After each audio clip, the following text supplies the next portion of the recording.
I'm gonna take the liberty, Sadhguru, to do what I normally do on my television show, which is a rapid fire round.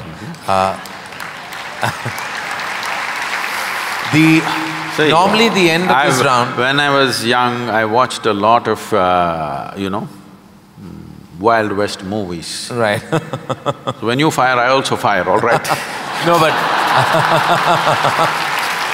no, I promise you, this is not that kind of… You're not in my line of fire at all. I will not take the liberty of being that person.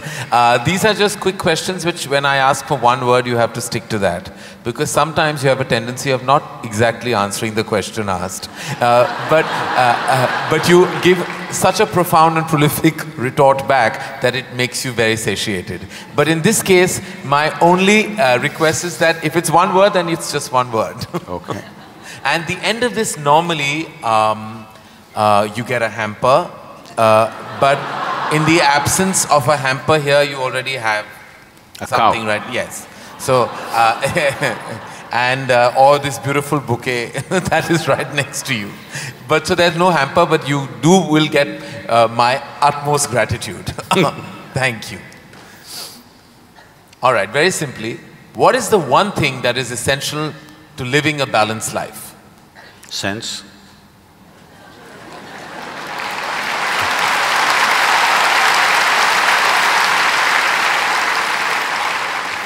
What is the one thing we must absolutely do away with in order to lead a balanced life? Senselessness. Yes.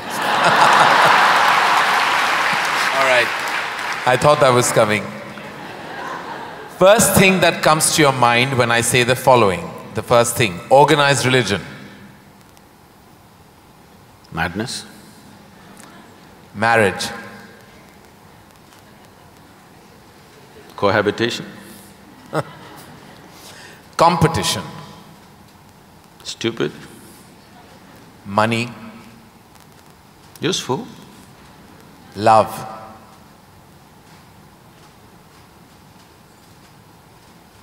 Can I say a sentence? Yes. I will allow that. Most beautiful, but unfortunately crippling for most people. If I can little elaborate that, see, if something unpleasant cripples you, something nasty cripples you, it's acceptable. When something beautiful cripples you, it's a true disaster.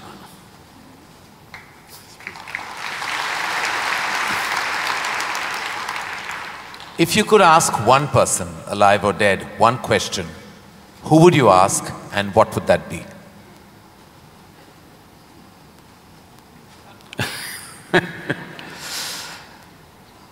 I really sorted out all my questions because I did not spend time educating myself or doing anything. I spent my entire life sorting out every damn question I had. I've kind of run out of questions. And you certainly have not run out of any answers and you never will. Best advice you have ever received? Nothing. Never? No. I never sought, nor did I receive. I made myself in such a way I'm incapable either of seeking advice or giving advice.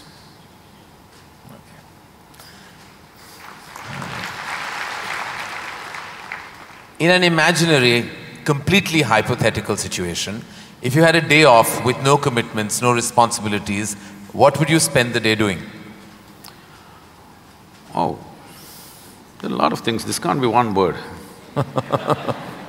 No, it's not one word. See, I have an indiscriminate sense of passion towards everything.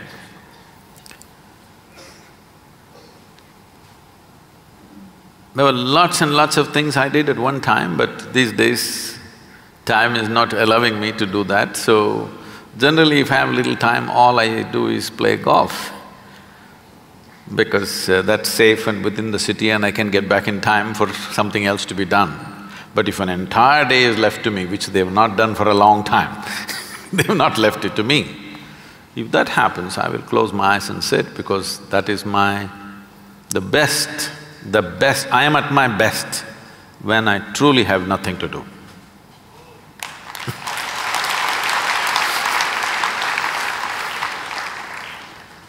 What is one thing you'd like people to remember about you at the end of your life? They must live so wonderfully that they don't even remember me.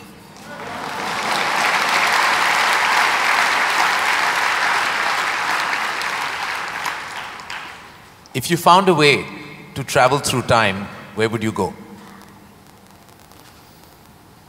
I'm kind of done with all those things. Your universe visited already, you have visas for every part of this ecosystem. If we can do some slow fire. Yeah. Because that's a question with many ramifications. This, for example, traveling in the world, we jetted around and now we want to travel to the Mars, we want to travel to another place. And now that's not enough, we want to travel into the past and future. All this longing is again exploratory in nature. Whether you go on vacation to Maldives or you want to go to Mars, it is fundamentally exploratory. Maybe you're also thinking of relaxation and pleasure and whatever, but essentially it's exploratory, otherwise why can't you do it here? It's something that you want to do, you want to touch another place. This longing is there in the human being only as long as the life that you are remains in a seed form. That is, it did not sprout and blossom. This happened when Adiyogi was expounding the science of yoga and talking about the nature of the cosmos, how it's related to your individual self and what you can do with it. Then the seven sages who were with him, they asked, what is the nature of this cosmos? How big is it? Where does it begin? Where does it end? So he laughed and said, your entire cosmos, I can pack it into your mustard seed. Because your ideas of time and space are essentially because you're living within the framework of your intellect. If you cross that dimension, then there is no such thing as time and space. Everything is here and now. So, traveling through time, space, no, it means nothing to me, because it's difficult to express, difficult to articulate. If I sound little… I have a reputation of being very logical, but if I sound illogical or silly to you, you can blame it on my jet lag. I just come from United States after 6 weeks, so you can say, maybe he was jet lagged, that's why Sadhguru is saying something silly. But I'm fine. I'm saying this because you can't fit the universe into your silly little logic. Today's human being is too overly enamored with their own logic that they're missing the entire life. The gamut of phenomena that's happening in the existence is missed because the only way you can accept anything is it has to fit in to the square hole of your logic. Anything that doesn't fit into your logic, you will reject. In this, you rejected the entire cosmos. In this, you have rejected the magic of life. You have become a slave of logic and completely missing the magic of life. So, this time, space, all this stuff is because intellectually you're trying to dissect the universe and try to understand this. Tell me, if you sit here, suppose you're very joyful, do you see, you will not know how the day passed off. And if you're depressed, do you see the day won't pass? So time is a consequence of the miserable nature of human existence. If you are truly blissed out and ecstatic, you wouldn't know what is a day, what is a year, what is a lifetime, you wouldn't know. There have been times I sat down, I didn't realize, I thought it's 5 minutes, but people gathered around and started molesting my feet. Well, because in their understanding, I sat there for many days or whatever. This idea of time and space is a very convoluted idea simply because people are stuck in the framework of their logic. My work, my fundamental work is to take people beyond the framework of logic into the true magic of existence, our own existence. But it takes a lot of time. Still, my reputation is of being very logically correct because I'm still trying to woo them, still wooing them, you know. For the real thing to happen, they will take a long time, unfortunately, because they have become such slaves of their logic. What is the first thing you notice when you meet a person? Just everything. Everything. Everything. Past, present and future.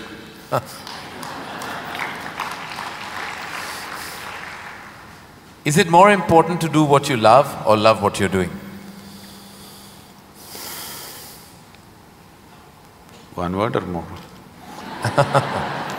The choice is entirely yours.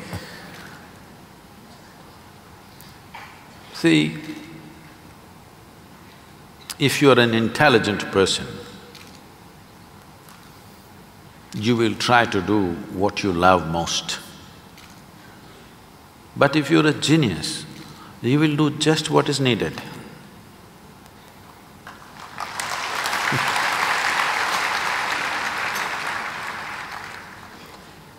If you could be invisible for a day, what would you do?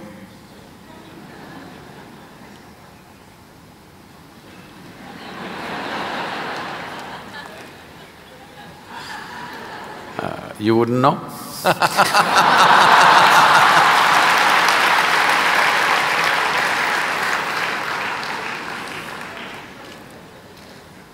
With due respect, what is your biggest weakness? Biggest? What is your biggest weakness? See, what normally people treat as weakness in their lives. Okay, let me give a normal answer. Why? Why am I going into all this? Already you said I'm what? What is the word? Sashayed.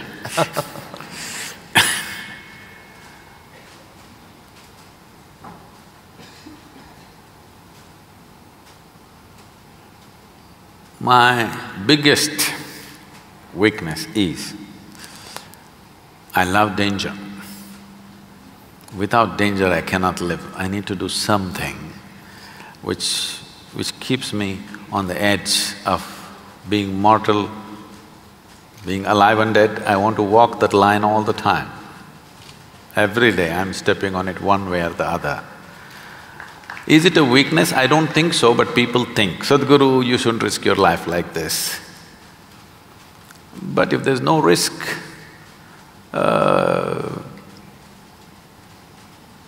feel I'm not being… because most of the time in my life, for whatever I'm doing, I don't feel tested. It's only in moments of danger that I feel little tested. So my weakness is, I like to be stretched, you know. For all the time when I was riding across India and later on I started driving, my only wish was that to find a machine which will test my skills. Always found the damn things broke down if I took it to my limits. These days recently I'm beginning to get to do a few machines which are testing me, whether I can push it all the way or not. Maybe that's because of my age. No. If I had met them much younger, I think I would have managed to work around them. One thing the world doesn't know about you. They don't know a thing about me.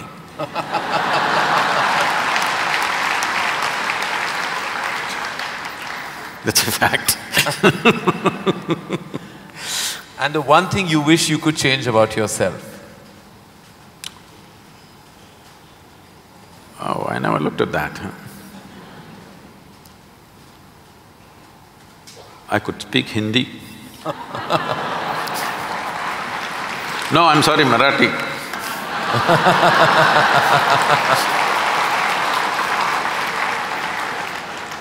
The one thing you wish you could change about the world? Oh, a lot of things. One.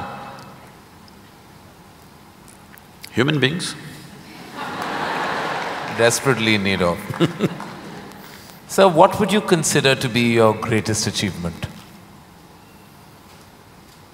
I don't think there's any. Because I always fall woefully short of my own expectation of what I could do. So I never feel anything is an achievement. Is there a song you love and can listen to all the time? Oh. I somehow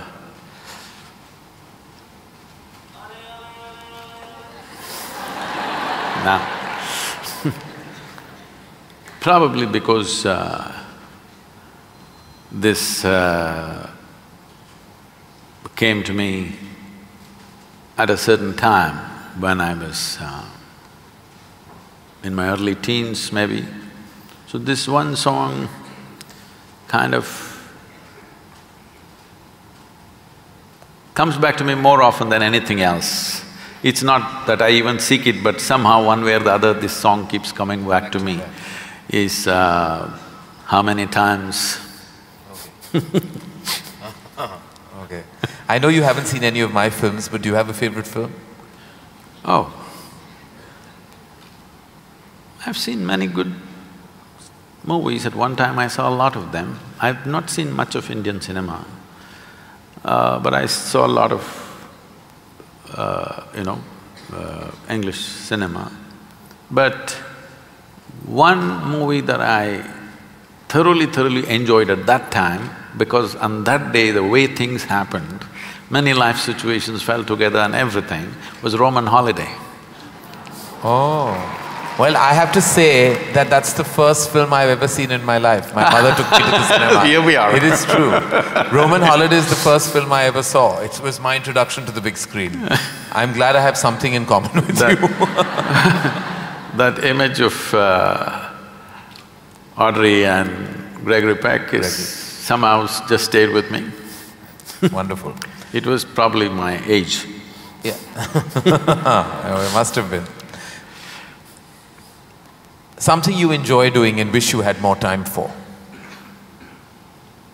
I wish I had more time, because I made myself like this, that there is nothing that I enjoy or do not enjoy. I make sure I enjoy everything that I do, including simply sitting quietly or talking to somebody or doing whatever, because my activity is not limited to one area, so many things. If you did not enjoy everything that you do and do not do, you will go insane trying to manage so many things. But I will not go insane, because I enjoy being alive. Activities, anything is okay. Everything I do, I enjoy. Small things, big things, every kind of thing. Most profound things and silly things, I enjoy thoroughly. Should us all. Lastly, in a biopic made on you, who would play you? But who would make a biopic first of all? No, there would be lots of interested people.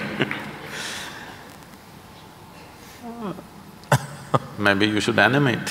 No, I don't think you would want that. Well, that is the end of the rapid fire, and you totally deserve the hamper that doesn't exist on this platform.